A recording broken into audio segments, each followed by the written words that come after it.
des choses extraordinaires, mais il est venu rendre témoignage ici. Il est venu ici.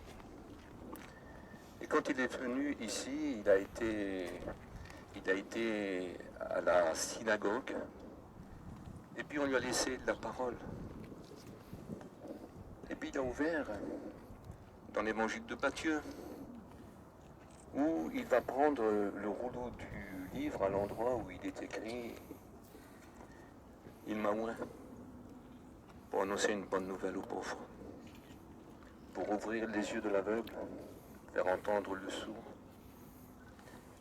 pour annoncer une bonne nouvelle, pour délivrer les captifs et rendre libres les opprimés, et une année de grâce.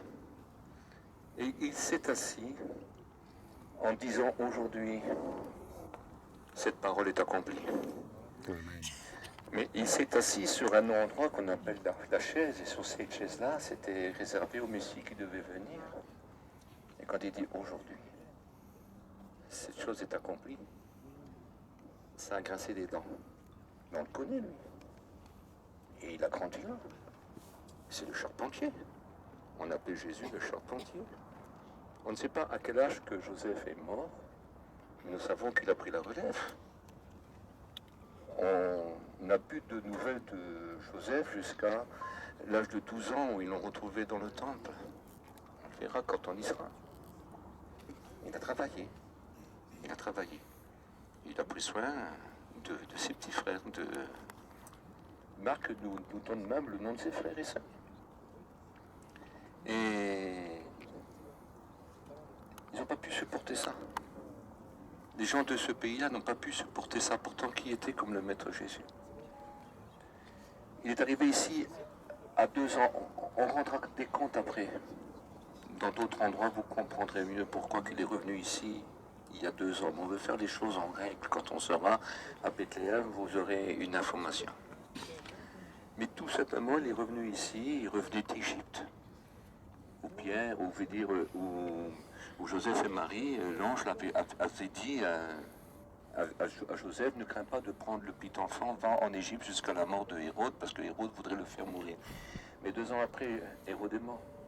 Il a dit, tourne. Vous verrez que pendant les 2 ans, il avait de l'or, de l'encens et de la myrrhe, ça vaut de l'argent. Il a pu vivre pendant 2 ans, il a pu revenir pour se réinstaller et recommencer son métier. Dieu avait fait toutes les choses d'une façon exceptionnelle. Et puis il a grandi sans jamais pécher, il n'a jamais fait de mal. Jésus n'a jamais péché. Il n'a pas brisé les cœurs des jeunes filles qui étaient autour. Il n'a pas frappé, il n'a pas volé, il n'a jamais péché. Il était soumis à sa mère et à Joseph, mais fidèlement, mais véritablement. Jamais. C'était tellement que les mamans devaient dire, mais Marie, t'as un fils, il est exceptionnel. Il n'est pas comme tout le monde, mais il était comme personne. Moïse a été un pécheur. Ézéchiel, Samuel, Daniel, même Jean-Baptiste. Il est obligé de dire, mais c'est moi qui ai besoin d'être baptisé par toi. J'ai besoin de passer par un baptême de repentance, moi. Jésus n'a jamais péché, mais il a représenté l'homme parfait. Il doit faire toutes les étapes que l'homme devait faire. Et ça, c'est important. Et voyez-vous, ils n'ont pas ressuscité en colère, grâce des temps. Et parce qu'il avait dit que la parole était accomplie, qu'il était venu pour ouvrir les yeux de ceux qui étaient aveugles, même charnellement, mais surtout spirituellement. Leur donner une vision, parce qu'il dira que le sage a ses yeux à la tête, mais il écrit que Jésus était fait pour nous sagesse. Sagesse parce que sans lui, on n'est pas sage. Mais avec lui, on devient sage. Est-ce que vous réalisez ça? Et ils n'ont pas accepté ça, qu'ils pouvaient faire marcher un boiteux. Moi, j'étais boiteux de la tête aux pieds, moi.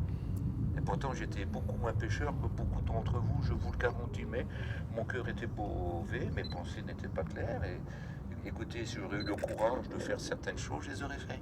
Mais j'avais peur et pas le courage. Alors donc, je n'ai pas fait toutes ces choses-là. Et je n'avais pas non plus l'intelligence, vous savez, plutôt la malice. La malice. Je n'avais pas cette chose-là. Je manquais de ça pour faire certaines choses. Et je bénis Dieu, parce que peut-être si j'aurais eu trop de gloire, j'aurais peut-être crié très tard à lui. La gloire, je ne la connaissais pas. Mais voyez-vous, ils l'ont amené là.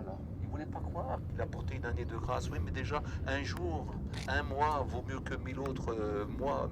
Une année vaut mieux que 1000 années. Mais je ne sais pas si... Imaginez ce qu'il lui peut apporter. Puis il dit, je suis venu pour une année de grâce. Alors là, ça, tellement grand et tellement beau. Ils n'ont pas compris son message. C'était voilé. Il s'était voilé. Et voyez-vous, ils l'ont mis ici, enfin ici ou ailleurs, on s'en balance. La Bible parle d'une montagne qui surplombait Nazareth. C'est peut-être là, on voit que le précipice est beaucoup plus important. Peut-être, mais ça n'a aucune importance. Mais ici, on est quand même à Nazareth.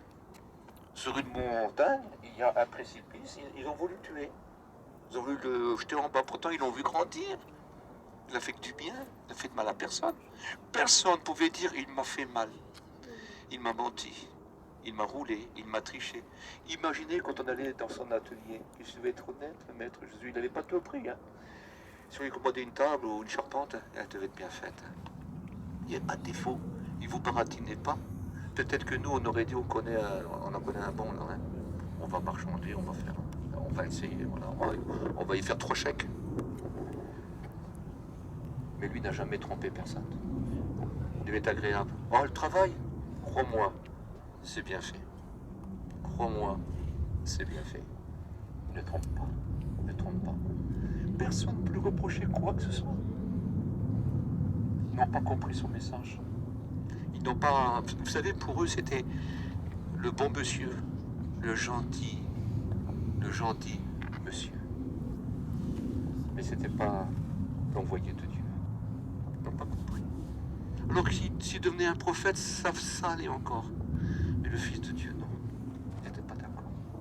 Il dit, mais t'es comme... Non, tu es Fils de Dieu, mais tu te prends pour qui tout. Et ils l'ont amené ici, ils ont voulu le jeter en bas. Ah, ils étaient prêts à le faire. Hein. Ça devait être dur. Hein. Écoutez, ça devait être une chose terrible, ça. Mais juste, quand il s'est laissé mener, hein, il n'a pas dit ça. Il s'est retourné, il les a regardés. Il a passé au milieu d'eux. Il ne pouvait rien faire. S'il aurait voulu, il aurait pu se soulever. Il marchait sur l'eau. Il aurait pu même se soulever. Un jour, ça s'est passé pour Philippe, sur le chemin de Gaza. L'Éthiopien ne l'a plus vu. Le Seigneur l'a pris, l'Esprit l'a transporté en Samarie. Pouf, voilà. Le maître pouvait le faire aussi, lui, ça. Hein. Non, mais il les a regardés. Il a passé au milieu d'eux et il est parti. Parce que sa vie, moi, ne lui apprend pas. Sa vie, il la donne quand son père voudra qu'il la donne. Et ça, c'est différent. Ça, c'est différent. Et je vais vous dire une chose. Nous, notre vie, on ne nous l'apprend pas. C'est le Seigneur qui nous l'apprendra quand il voudra. Si quelqu'un nous ferait du mal, même qu'il nous tuerait, si notre mission n'est pas finie, si ce n'est pas la volonté de Dieu, il peut encore, même si on est coupé en deux, il peut coller les deux bouts. Et on repart. Je vous promets. Il en est capable. Il les a regardés. Il aurait pu dire un mot, hein. Puis lui-même, hein, ils auraient précipité en bas. Hein. Non, il n'est pas venu pour perdre les hommes, lui. Il est venu pour les sauver. Amen. Et je vais vous dire, le Seigneur ne vous en veut pas. Toutes vos paroles, si vous en avez dit, toutes les injures, et Dieu comme ça, puis Dieu comme ça, il vous en veut pas du tout. Il veut pas... Non. Il passe et il reste. Et il continue son ministère et tu peux le rejoindre quand tu voudras. Mais ça serait mieux que tu le rejoins aujourd'hui, non? Ça serait tellement mieux. Écoutez, combien de fois le Seigneur a parlé au cœur et puis... Non, je veux pas. Et j'entends des choses encore bien plus graves encore. Les gens ne le connaissent pas encore. Bon, j'arrive à comprendre, ils ne savent pas, mais ça fait mal au cœur quand c'est des chrétiens. Une fois, j'ai connu quelqu'un qui était baptisé, qui était chrétien. Et puis, ça n'allait pas trop bien dans ses affaires. Hein. Un jour, il dit, oh, j'en ai marre. Si dans 3 jours, je ne gagne pas ma vie, je laisse tomber. C'est rare, ça. Hein. On a du mal à comprendre ça. Hein. Mais moi, je préfère avoir faim avec le Maître Jésus. Amen. Je préfère être riche avec le Maître Jésus aussi. Non? Je préfère être dans l'abondance avec le Maître Jésus, mais dans la disette avec lui, je suis bien nourri par lui. Ça nous suffit. On est bien. Et je préfère 1000 ennemis, parce que les 1000 ennemis là, ben, ils sont ennemis de Jésus-Christ, mais avec lui, je suis bien gardé. Non? Que d'avoir de fâcheux consolateurs comme amis. Qu'est-ce qu'on est bien avec le Maître Jésus? Qu'est-ce qu'on est bien? Alors, qu'est-ce que vous allez encore... Est-ce que quelqu'un voudrait encore continuer à le précipiter de sa vie? De le jeter? Mais il ne m'intéresse pas, moi. Je ne suis pas chrétien, moi. J'en veux pas, moi. Vous allez continuer, mais jusqu'à quand? Est-ce que quelqu'un va dire, je n'en veux plus? Un autre, il m'a dit, depuis que je suis chrétien, j'ai tous les poissons. Ben, je dis, mon vieux, des poissons comme ça vaut le coup de l'avoir. La poisse de Rouen, elle est pire encore. Ah oui, qu'est-ce qu'on est bien avec le Maître. Écoutez, il est mieux que tout ce qu'il donne. Un jour, un homme de Dieu a dit, ce n'est pas ce que tu donnes que je recherche, c'est toi. Il disait, parce que toi, tu es mon tout. Tu es mon tout. Tu es mon tout. Tu es mon tout. Tu me suffis. Avec toi, j'en ai assez. Parce que c'est beau. C'est une belle pensée, là. Hein, comme c'est important. Vous savez, je ne sais pas si le Seigneur a permis que ça soit écrit dans la Bible. C'était pas pour se plaindre. Hein. C'est pour lui dire qu'avec lui, on ne risque rien. Il faut mieux l'avoir que de ne pas l'avoir. Il aurait pu écouter, faire de façon qu'il tombe à genoux par de la peur, mais il n'a pas fait. Il les a regardés, puis il est parti tout gentiment, parce que c'est toujours l'agneau de Dieu, toujours doux, toujours gentil.